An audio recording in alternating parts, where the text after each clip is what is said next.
Imagine coming home from work to find your house flooded, water rising up to your knees, your things just ruined, and all because of canals that should be protecting you. This is a recurring problem for some living in Waycross, and it's a problem they say has persisted for years, and the city says they're just powerless to stop it unless the town is ready for change. Jasmine Monroe has the story. My son is 6 foot, and it was almost up to his knees. Kept getting more and more and more, and there was no way to stop it. For Tara Carter, the latest flood was the last straw. The water was out throughout the whole house. She got home from work to find water nearly 1.5 feet deep inside of her home. And Tara isn't alone. For years, people here have seen their homes and properties submerged after heavy rain. Just a few weeks ago, the city of Waycross was hammered by torrential rains after Hurricane Rafael.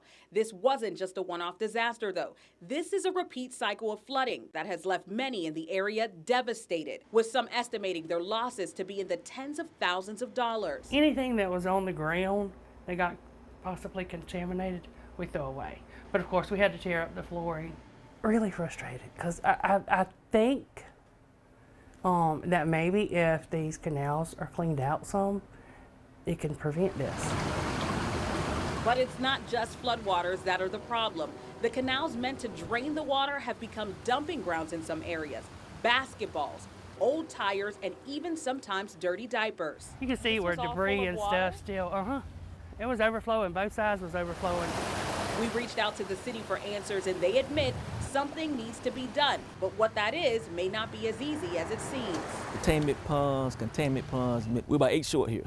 Everybody knows that. There's land here that cannot be used for any other purpose but that's owned by somebody.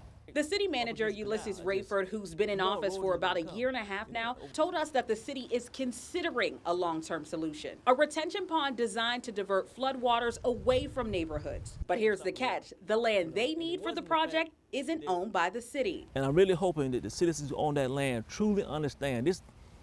That's going to solve 50% of the problem as far as capacity. But even with this possible solution on the table, people like Tara, who still can't live inside of her home, are frustrated and skeptical. The walls went down to the floor, and then you had carpet in the bedrooms, and then the rest of the house had the wood laminate.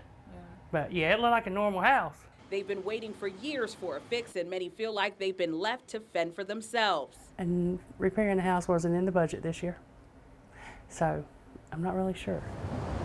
Since the start of our investigation, city engineers have come out to the properties that suffered damage. What we've learned is that the flooding is considered an act of God, which means the city is not liable. But the city does tell us they are looking into other ways at helping families affected. All of us got to be, proactive on some stuff. And you got to, like I keep saying, everybody got to own this solution. It just can't be the limited, capacity of the city. For First Coast News on your side, I'm Jasmine Monroe.